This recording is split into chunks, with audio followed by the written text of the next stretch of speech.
Shabbat Shalom to everyone.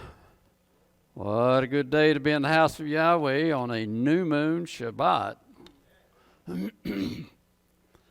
We take a look at the evening sky this afternoon as the sun goes down. As you go home, if you'll look in the western sky close to the horizon, you will see the fingernail moon, which indicates that it's the beginning of the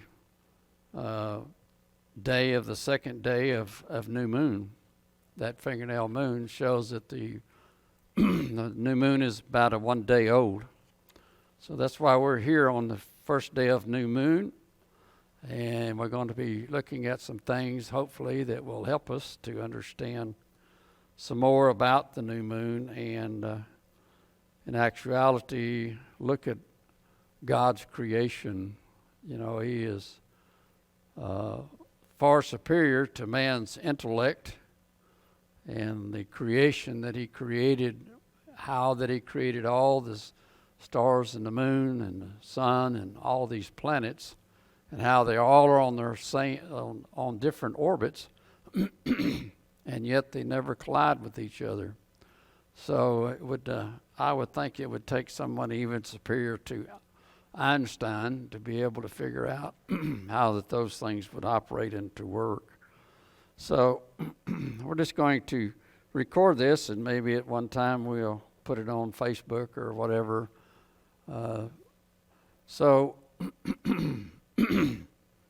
Some of the things I wanted to get started with is to look at and to talk about just momentarily.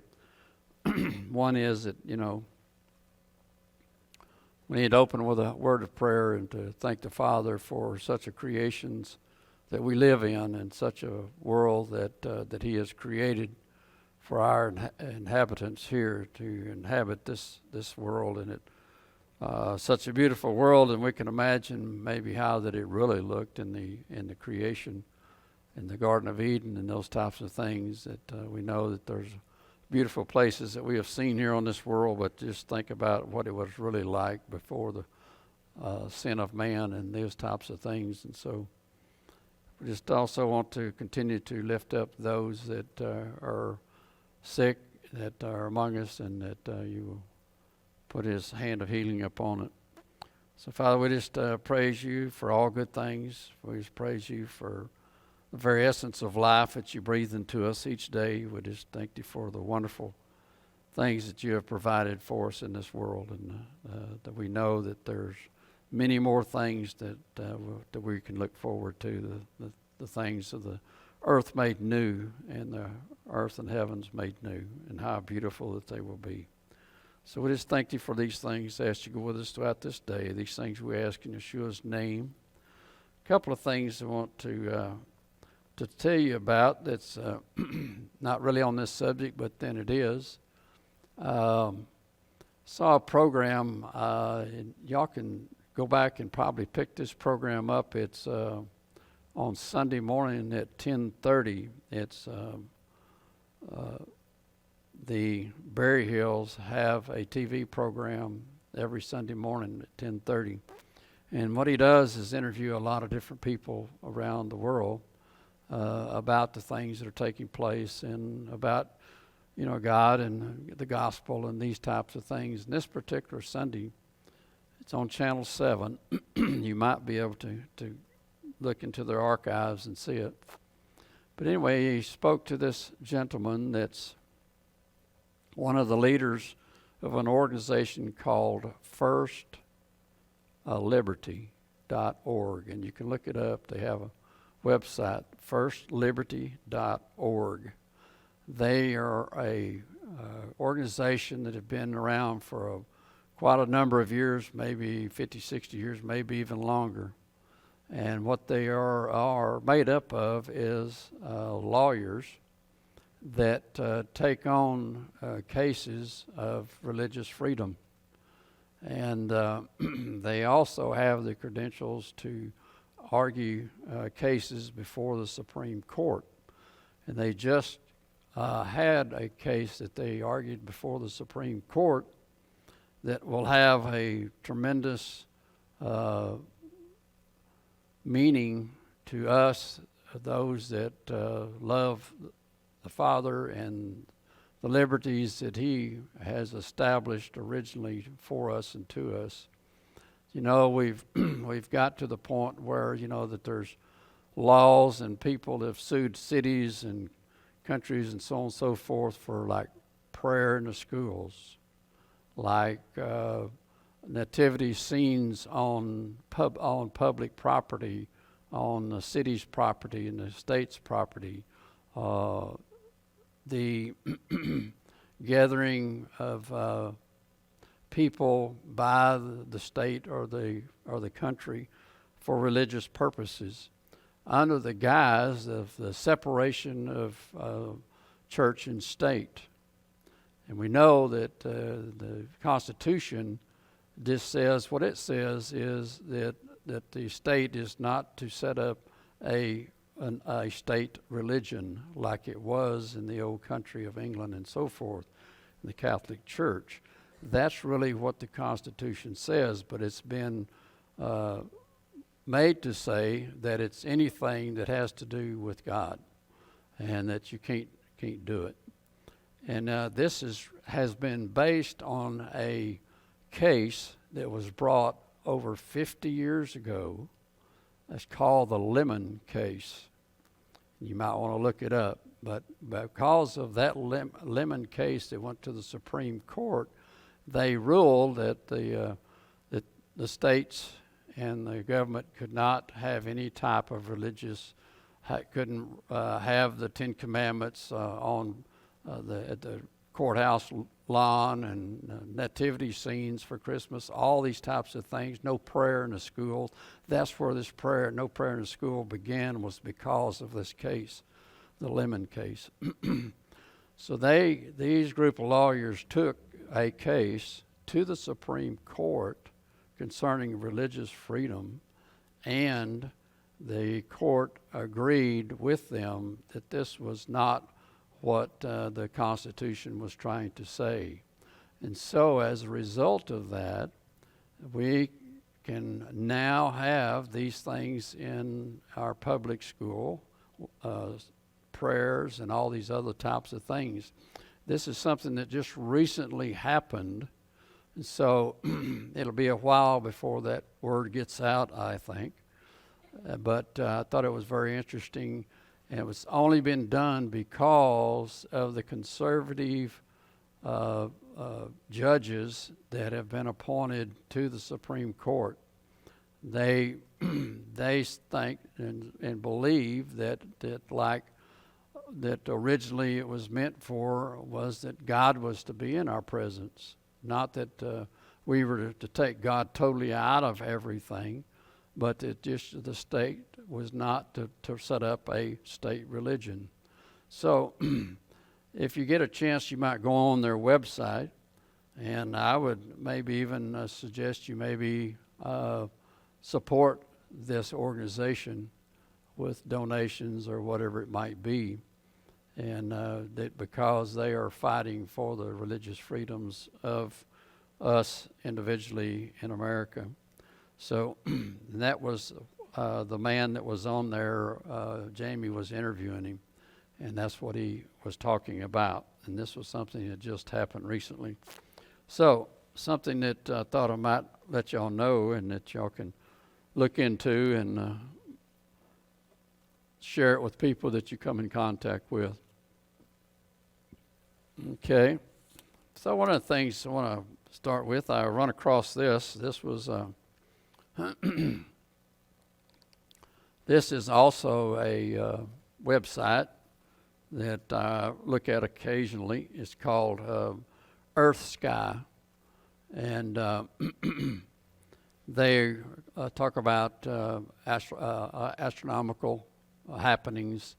In fact, if you looked at your emails or whatever that I sent out, was it showing that there was to be some things take place today and so forth. So one of the things, though, that I thought was very interesting, this is news that we all know, but a lot of people don't know. And I find it maybe even within our movement, people still saying, well, Happy New Year. The New Year began, Saturday and so on and so forth. So, and this was on their website. It says, our celebration of New Year's Day on January 1st. The first was the question was, why does the New Year begin on January the 1st? That was the question that they put at the top of their deal. Says, our celebration of New Year's Day on January the 1st is a human-made creation. Thought it was kind of interesting the way that they, instead of saying man-made, a human-made creation. It's not precisely fixed by any natural or seasonal marker. It's a civil event, not one defined by nature. Yet for us in the northern hemisphere, where daylight recently ebbed to its lowest point and the days are starting to get longer again, there's a feeling of rebirth in the air. Okay? So where does the New Year's Day concept come from? It stems from an ancient Roman custom, the feast of the Roman god Janus. He was the god of beginnings, of gates, of transitions, time, duality, doorways, passages, frames, and endings. He is the supposed god of the Romans, that of all of these things. This is also where the name for the month of January comes from. Since Janus was depicted as having two opposite faces, one face looked back into the past and the other peered towards the future. So they were trying to make a connection that on January 1st we look back to the old year and forward to the new year. But says to celebrate the new year, the Romans also made promises to Janus. The tradition of New Year's resolutions stems from this ancient custom.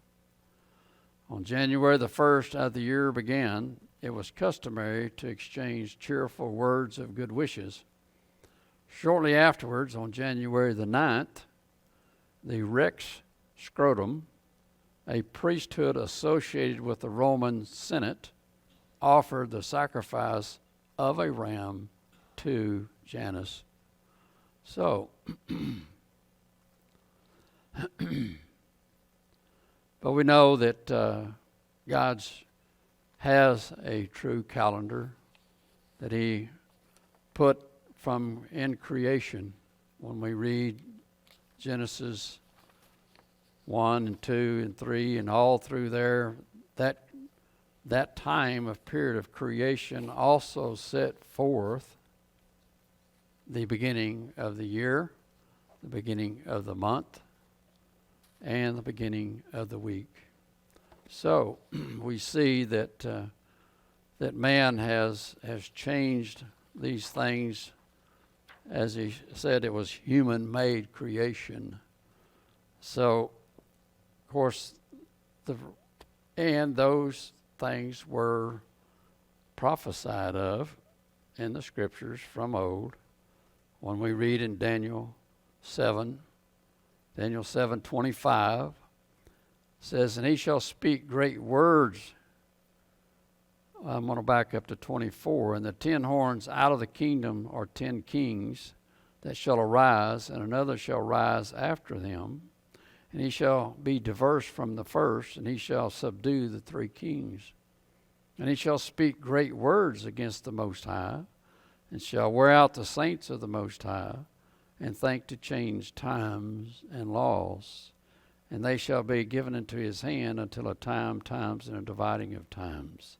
So the man of sin thought to change times and laws. And of course, we know when we study into the scriptures in its original language of Hebrew, find that times are God's set appointment days.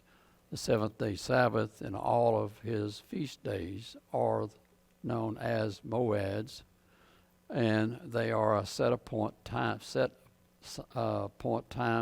to come and to worship and to meet with the Father. So you see why that the man of sin would be so anxious to change the calendar to be able to point man away from God and towards some gods like Janus and all the other gods that are included into our calendar. Even the names of all the months are come after gods. Even the names of the week, the days of the week are after all foreign gods. And so you see why that they were such a rush to do this. And we see that the calendar on our wall today was put together by a Catholic Pope in the late 15 and 1600th century. And he changed the beginning of the year, of course the beginnings of the month, beginnings of all of these types of things were changed according to the Gregorian calendar that hangs on our wall. So you can see why that he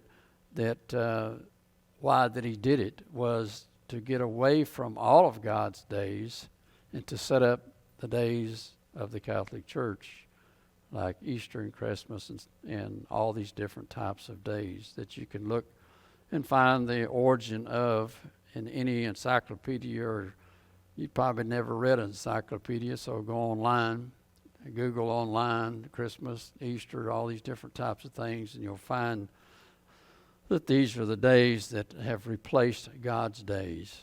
Okay? So, I thought we'd just look at some of the things that God has created in our universe and to look at some of the things of what they really are. We know that our calendar is God's calendar is based upon a lunar and a solar calendar together, because that's the way that it was in creation. We know in the fourth verse of chapter 1 of Genesis, that it shows that these were the sun and the moon was created for days and seasons and stars also. So so we see that when we look at the definition of some of the things that we see from astronomy, astrological things, we'll look at some of these things. The first one we, of course, want to look at is the equinox.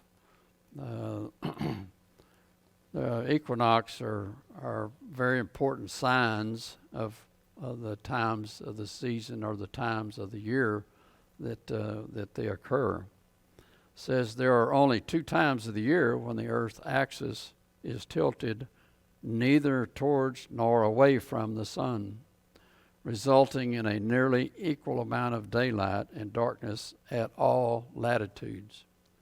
Now, you know, all latitudes are how that they've divided the sphere, where you know the distance and where it's at. Says these events are referred to as equinoxes.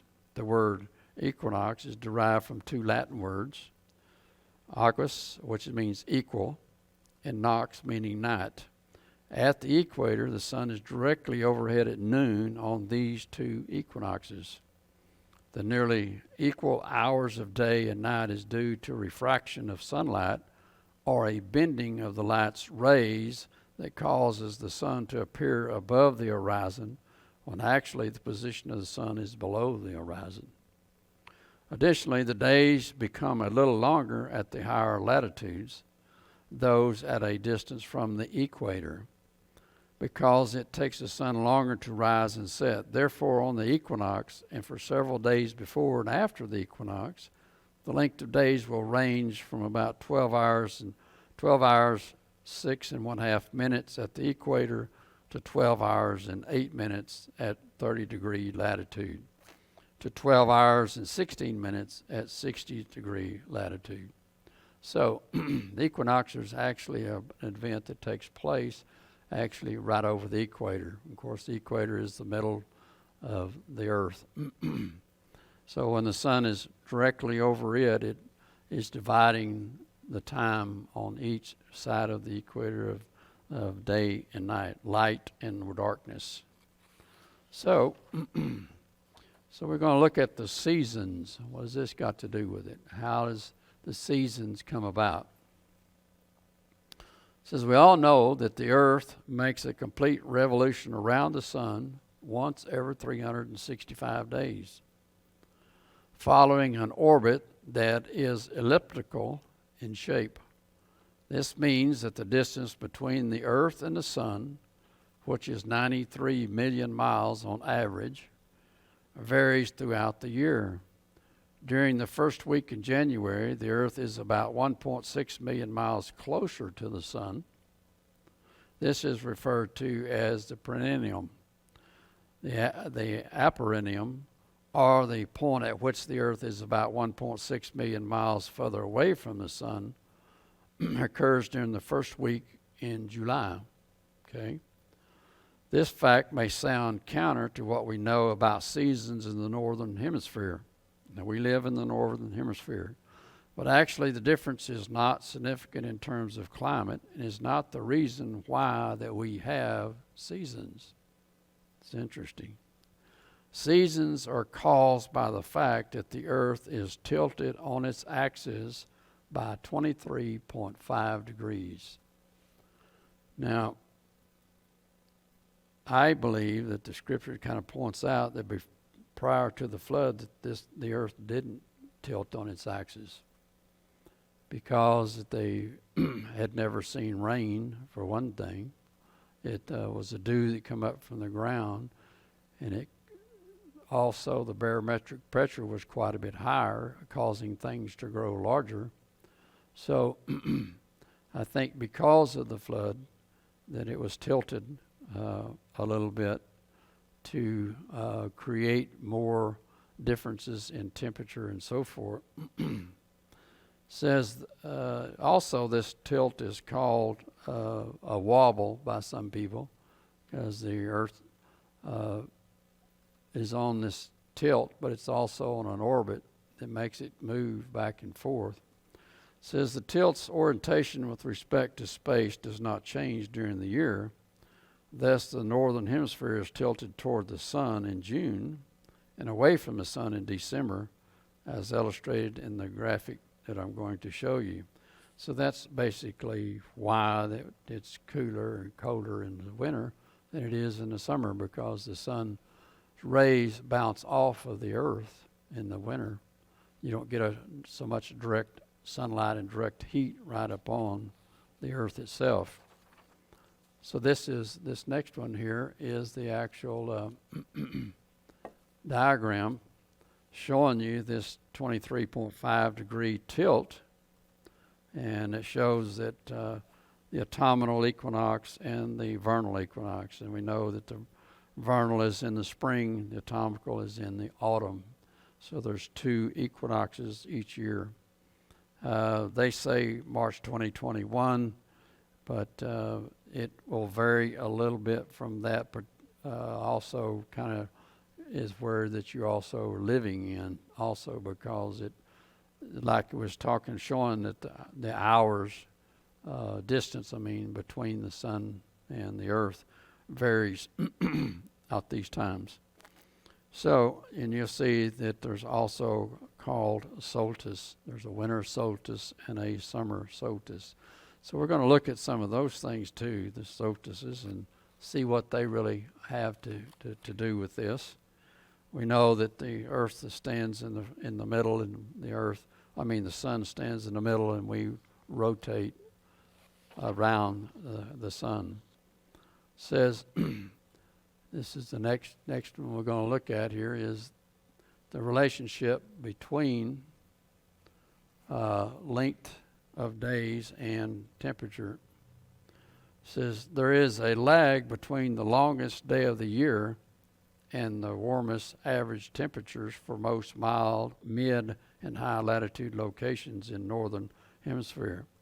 The maximum daily temperature occurs nearly 3 weeks later in mid-July, just as the warmest part of the day usually occurs several hours after noon. When the sun is highest in the sky, so too does the warmest part of the summer lags the summer solstice. So it doesn't necessarily mean that the summer solstice that that's going to be the hottest day, because it's direct sunlight.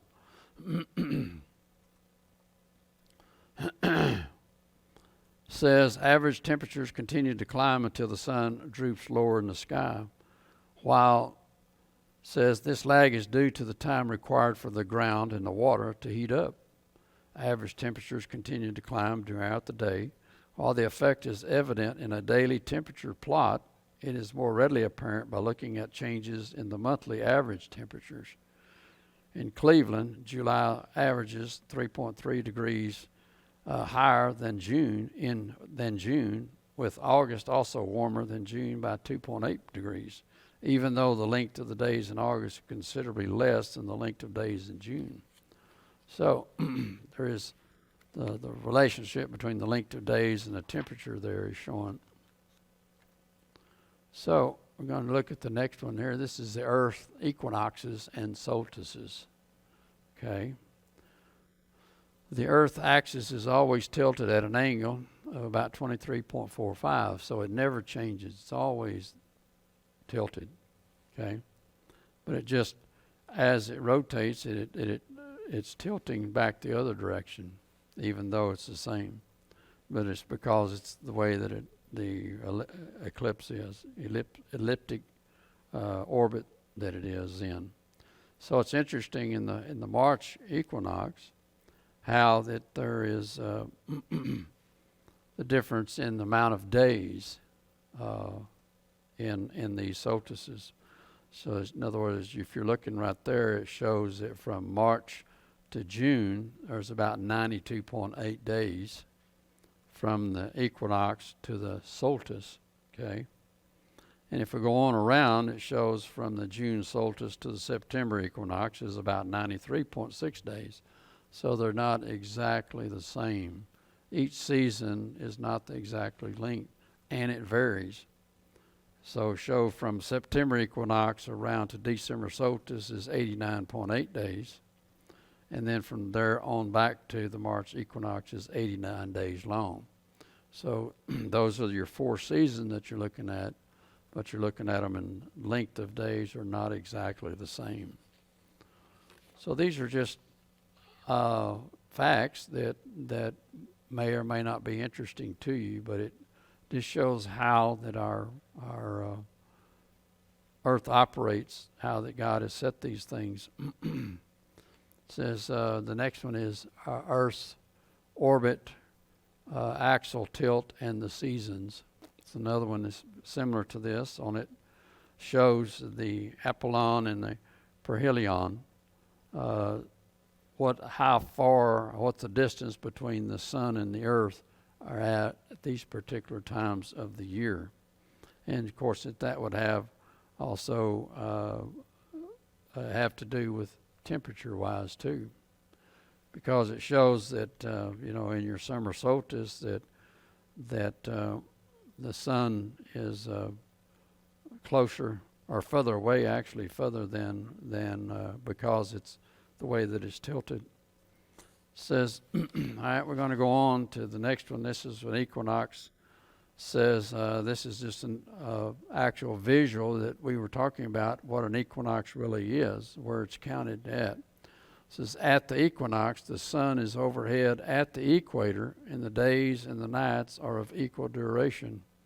So if you look on this thing, and it's showing up at the top is the Tropic of Cancer in the north, and the bottom is the Tropic of Cancer in the south on each side of the equator. And these Tropic of Cancer, of Capricorn and of Cancer, come into being on these solstices. Okay, So as we look on, says the next one says, astronomically, our planet's seasons change on 4 particular days each year. 2 solstices, one in June and one in December, and 2 equinoxes, one in March and one in September. Particular dates are targeted by scientists at the boundary between our seasons because of a series of factors based upon the relationship between the Earth and the Sun. The tilt in the Earth axis and how those factors play out for all of us living here on the third rock from the Sun. So why do we have seasons? It says Earth's seasons are a direct result of the Earth's 23-degree tilt in the Earth axis, known as an axial tilt. Without an axial tilt, we would not have seasons in the way that we do, and life on this planet could have developed much differently to account for more constant weather and climate conditions at each latitude of our planet. So it's what we were talking about a while ago, I think in the creation, that there was not a tilt. Says this means that during certain parts of the year, the southern hemisphere is slightly more exposed to the sun's rays, while the northern hemisphere is less exposed, and vice versa. This results in a variety of effects for our planet, ranging from significant temperature shifts to meteorological differences, as well as more or less light and energy coming from the sun, which we know as seasons. Okay. It's interesting that, after the flood we read I think it's in the Psalms or in the other writing of, where that it says, as long as the earth was, that there would be plenty, planting time, harvest time, summer and winter. So God knew that what had happened was that, that these seasons come into existence, and they would always be until the earth made new. So these are what the solstice, a little bit more information on solstices. Occurring in June and December, and we just had a solstice. That's what I was actually sending out to you, was actually today, I think, was the solstice of the December, the winter solstice. It says, occurring in June and December, the solstice marks either the start of winter or the start of summer. In the northern hemisphere, the June solstice heralds the astronomical beginning of summer and is the day with the most daylight in the year. In the most northerly regions of the planet, days or weeks may pass without the sun actually setting below the horizon, while in the Antarctic and many it may remain dark for a comparable amount of time. That's what happens if you live even in the northern regions of Alaska. They have a season that the sun never sets. Then they have a season where it's dark, the sun never shines. It's because of this tilt in the orbit of the earth. The opposite is true for the December solstice, when summer begins in the southern hemisphere and winter starts in the north. The solstice is combining the Latin words of sol for sun and sinstra for to stand still. It is a point where the sun appears to reach either its highest or its lowest point in the sky for the year, and thus ancient astronomers came to know that the day as one where the sun appeared to stand still. Interesting. There's talked about, there is a scripture or story that talks about a day that the sun stood still. Interesting that maybe that was a natural phenomena that happened there. Says because on that day it appears that the sun stands still. Solstices are often marked by various celebrations that go back generations, the most well-known of which is, of course, the Christmas holidays, celebrated a few days after the December solstice, which borrows many of its traditions from earlier pagan traditions that date back thousands of years. So we know that that was the reason that Constantine moved this idea of the birth of Jesus, the birth of Jesus on December the 25th, because in that area, that was when the sun had gone the furthest it was going to go in the south, and it was starting to return, and so it was celebrating the rebirth of the sun, which we know that that's an astronomical thing, and it has nothing to do with religion or any of those types of things. But he put Christ's birthday on that date because of that. It was a celebration that they were already celebrating, and it was about the return of the sun. So I'm going to read a little bit more about some solstices, the summer and winter. And these are taken from different astronomical places, and you can look up a bunch of them. There's a lot of them out there. But the reason that some of these things maybe sound alike, but it's a little bit different the way that they word and maybe explain to us what these really are. We as laymen are not astronomers, but the summer solstice occurs at the moment the Earth's tilt toward the sun is at a maximum. Therefore, on the day of the summer solstice, the sun appears as its highest elevation with a noontime position that changes very little for several days before and after the summer solstice. That's why that they considered it that the sun stood still, because at the noon that it didn't look like that it ever moved. Each day it was in the same place. The summer solstice occurs when the sun is directly over the Tropic of Cancer, which is located at 23.5 latitude north and runs through Mexico, the Bahamas, Egypt, Saudi Arabia, India, and southern China. For every place north of the Tropic of Cancer, the sun is at its highest point in the sky, and this is the longest day of the year. The winter solstice marks the shortest day and the longest night of the year. In the northern hemisphere, it occurs when the sun is directly over the Tropic of Capricorn. We know that that we're in that period of time, or in that constellation of what they call Capricorn. It says, which is located at 23.5 degrees south of the equator and runs through Australia, Chile, southern Brazil, and northern South Africa. Okay, these are like we say in the latitudes that they put on the earth, where they can tell. It's like a map where they tell where that these things take place. So the two constellation is the constellation of Cancer, and the other is the constellation of Capricorn. And these are the areas that these solstices occur in each year. Okay. Says the furthest points from the equator where the sun can appear directly overhead are referred to as the tropics. Okay. It says the tropics are lines of latitude that circle the earth above and below the equator at about 23.4 degrees north and south. This angle is set by Earth's axial tilt. See, because it's the same degrees from the equator.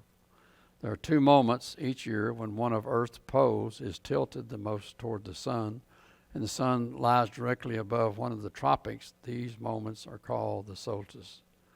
These tropics are ones, Cancer, Tropic of Cancer, Tropic of Capricorn. Okay. But like I say, it's interesting that they are at the same degrees as the axial tilt of the earth. The June solstice takes place sometime between June the 20th and the 22nd, when the sun is directly above the Tropic of Cancer in the northern hemisphere. As a rough guide, the Tropic of Cancer passes through, as we talked about, Mexico, northern Africa, the Middle East, India, and China. The December solstice happens sometime between December the 20th and the 23rd, when the sun is directly over the Tropic of Capricorn in the southern hemisphere. In brief, the Tropic of Capricorn runs through South Africa, South America, Southern Africa, and Australia. So it's interesting that in South Africa, the next picture that you're going to look at is that they actually put up a sign, and it says this sign marks the approximate point where a road in Namibia, Southern Africa, crosses the Tropic of Capricorn. That was kind of interesting. So if you could actually take and look at a Google map probably and put in your 23.5 degrees from the equator and so forth, you could tell exactly how close it comes through your town. The equinoxes and solstices on other planets. Now this was very interesting to me because we think, well, we're the Earth and everything is around us. But there are also on the other planets these phenomena. Every planet in the solar system, apart from Mercury, is tilted on its axis of rotation. This means each planet has its own equinoxes and solstices. Venus and Jupiter have small axial tilts of 2.6 degrees and 3.1 degrees, respectively. Venus orbits the sun more quickly than Earth. In Earth time, an equinox or solstice happens on Venus every couple of months or so. Jupiter orbits more slowly. An equinox or solstice occurs there about every 3 Earth years. Mars, Saturn, and Neptune have tilts similar to Earth's. The values are 25.2 degrees, 26.8 degrees, and 28.3 degrees, respectively. At the equinoxes on Saturn, the planet's famous rings appear edge-on as seen from Earth. Okay? In other words, you're looking like if you were looking straight at it. All the pictures that we see, and this is a picture of it right here, of Saturn's rings is usually when it's tilted and you can see like a wide band around the planet. And we call that, Saturn's rings. But at these equinox, at an equinox, that you're like the picture shows you, it's straight on. It says Saturn's rings appear wafer thin in this photo taken around the time of its 1995 equinox. The dark spot on the shadow of Saturn's moon is the moon, Saturn's moon that goes around it. So I thought that was very interesting because I've never really seen a picture like this and explained to me what that was. We always see Saturn, it's got this wide band of color around it, but at the equinox. So it's interesting that all these planets have equinoxes and solstices because evidently they have a purpose of timekeeping or something. So I thought it was very interesting. It goes on, it says Uranus has an axial tilt of 97.8 degrees. This is close to a right angle, meaning the planet appears to lie on its side. This is at certain times at the equinox. Around the solstice on Uranus, the sun is almost directly overhead one of the planet's poles. Alternatively, because Venus spins in the opposite direction to most planets, its tilt can be given as 177.4 degrees. In other words, Venus can be thought of like it is spinning upside down. I thought that was very interesting. This is the only planet in our solar system that we know of that turns the opposite direction of Earth. We have a directional of going clockwise, and this is like anti-clockwise.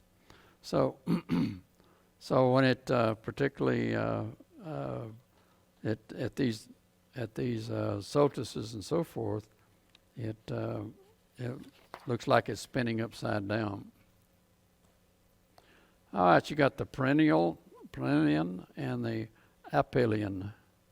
The Earth is closest to the Sun at its perineum, about 2 weeks after December solstice, and furthest from the Sun, or at its aphelion, about 2 weeks after the June solstice. Now this is what this basically means is the distance from the Earth from the Sun. Okay, the Earth says it's the closest to the Sun in December. The Earth is closest to the Sun at its perineum, about 2 weeks.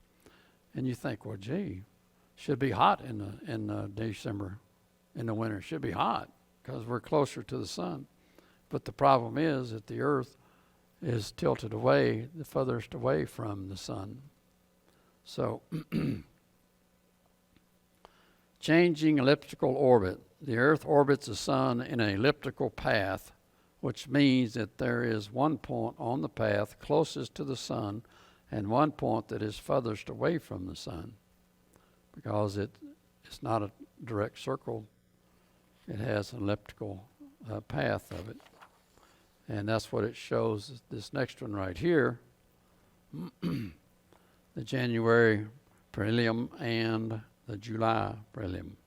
Okay, and it shows here the distance from the Earth from the Sun.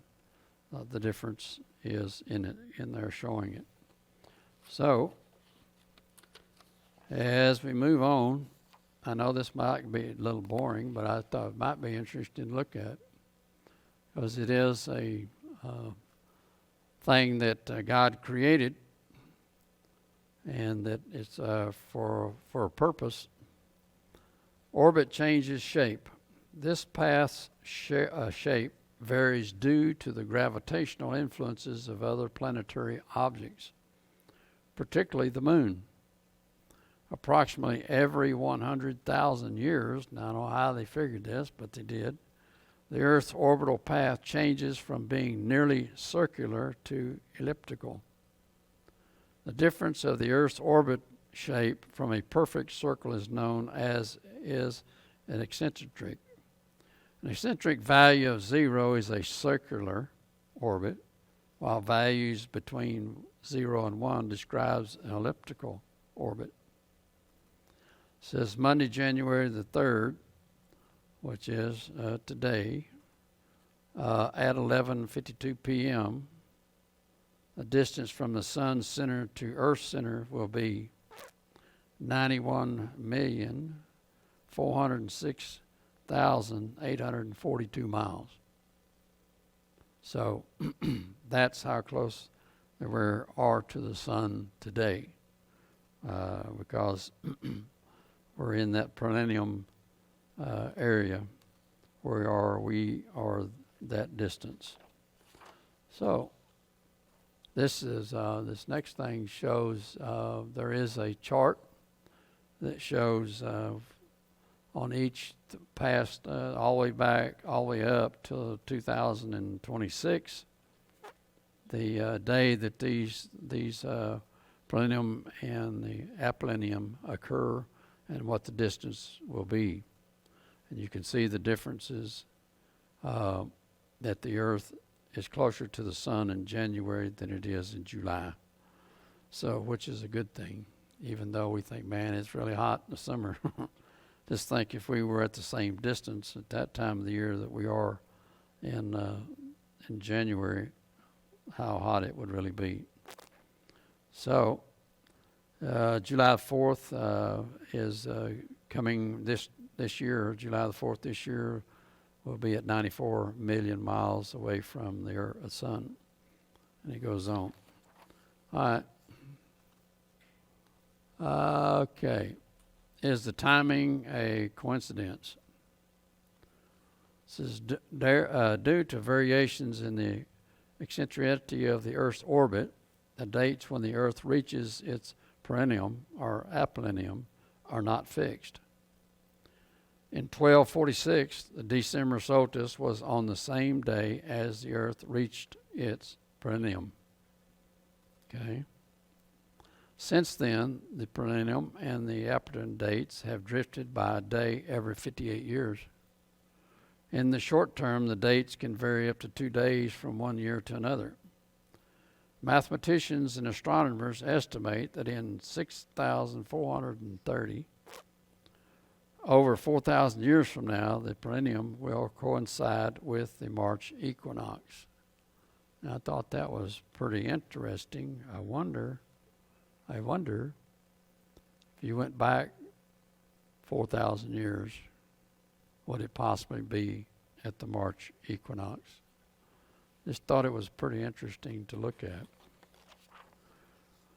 Pedigree and apogee. This is the last one that I'm going to bore y'all with, and you can look at it. These are two words that the orbit of the moon. We've been talking about the orbit of the sun, of the earth. It says the moon's path around the earth is also elliptical. Okay? The point in the moon's orbit that is closest to the earth is called the pedigree. And the point furthest from the earth is known as the apogee. The terms are also sometimes used interchangeably with the earth's perennium and apogee. So it's interesting that these two bodies orbit very similarly on elliptical orbits, but we know that, and I think because of the flood, that these orbits were changed. And I think it has to do with the tilting of the sun and the temperature on the earth, because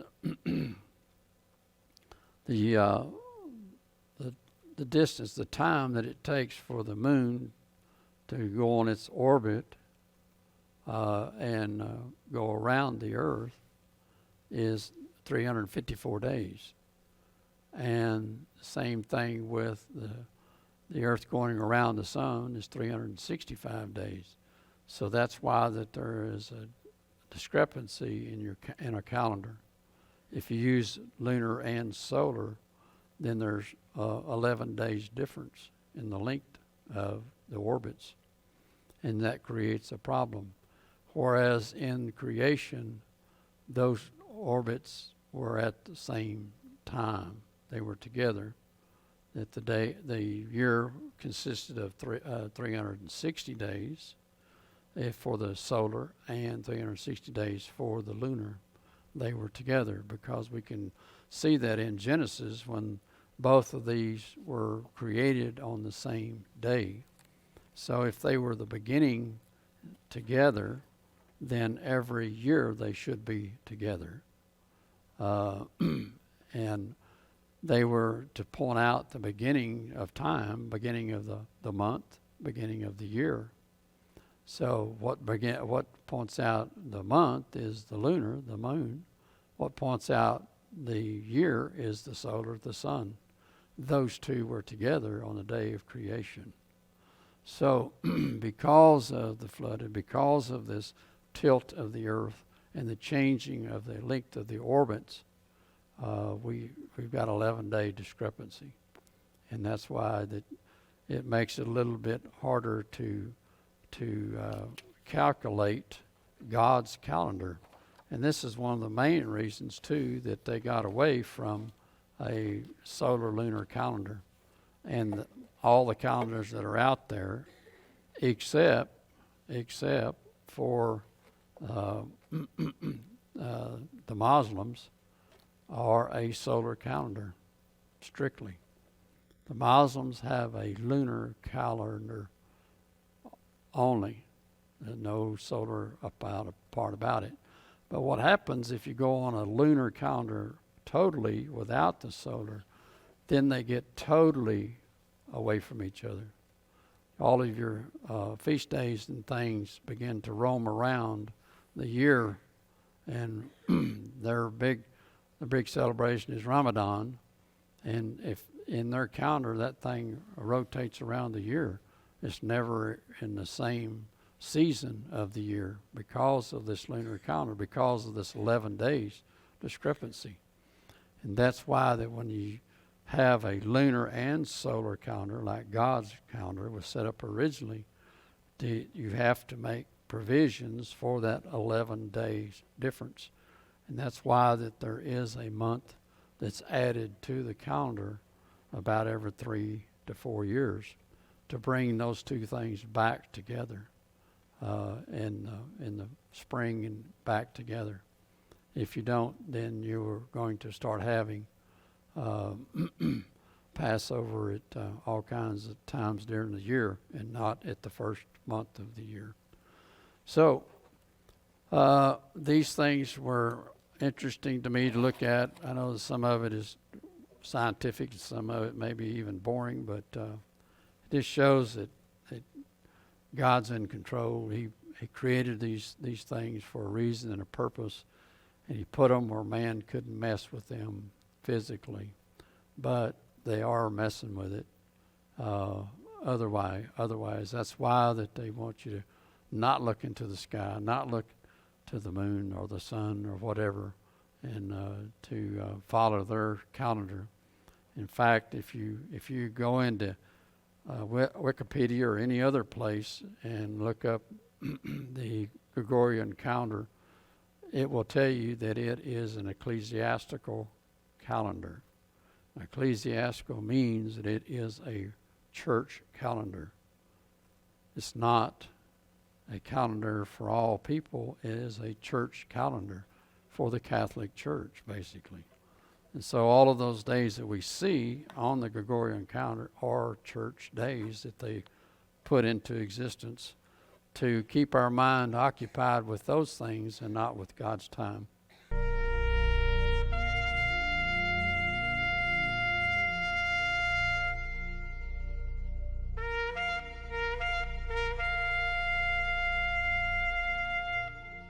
Thank you for watching a teaching from Emet HaTorah.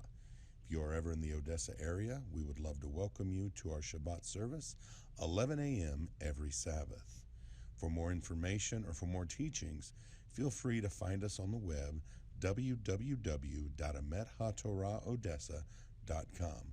Also, you can find us on Facebook. Thank you. God bless you and your family. Shalom.